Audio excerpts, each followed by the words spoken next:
ఈరోజు నేను చూపించబోయే స్వీటు పాల తాలూకులు అనమాట. ఇది వెనకటి మన అమ్మల చేతి పాల తాలూకులు అనమాట. సో నేనైతే నైటే ఒక గ్లాస్ బియ్యం నానబెట్టేసుకున్నాను.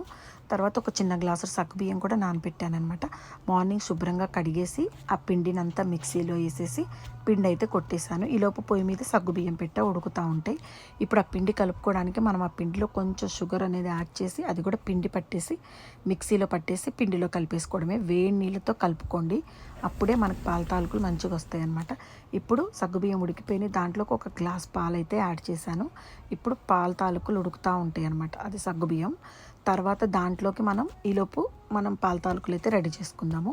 అవి చేత్తోనే చేశాను, నేను ఏ గిద్దల్లో కూడా చేయలేదన్నమాట.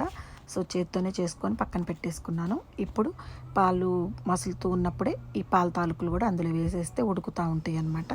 తర్వాత కొంచెం పిండి మిగిలిచి గ్లాస్లో వాటర్లో కలిపేసి పక్కన పెట్టేసుకోండి. ఇప్పుడు అవి ఉడికేటప్పటికి మనం బెల్లం అయితే రెడీ చేసుకోవాలి.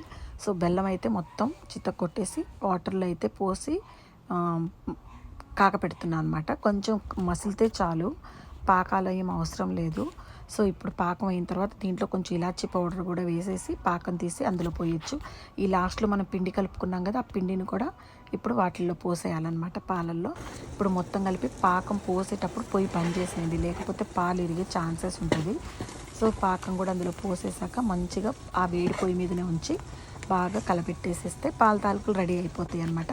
మీ దగ్గర ఉంటే జీడిపప్పు కిస్మిస్లు ఏవైనా వేసుకోవచ్చు. నాకు ఇంట్లో ఉన్న వాటితో చేశాను అనమాట. సో పాల తాలూకులు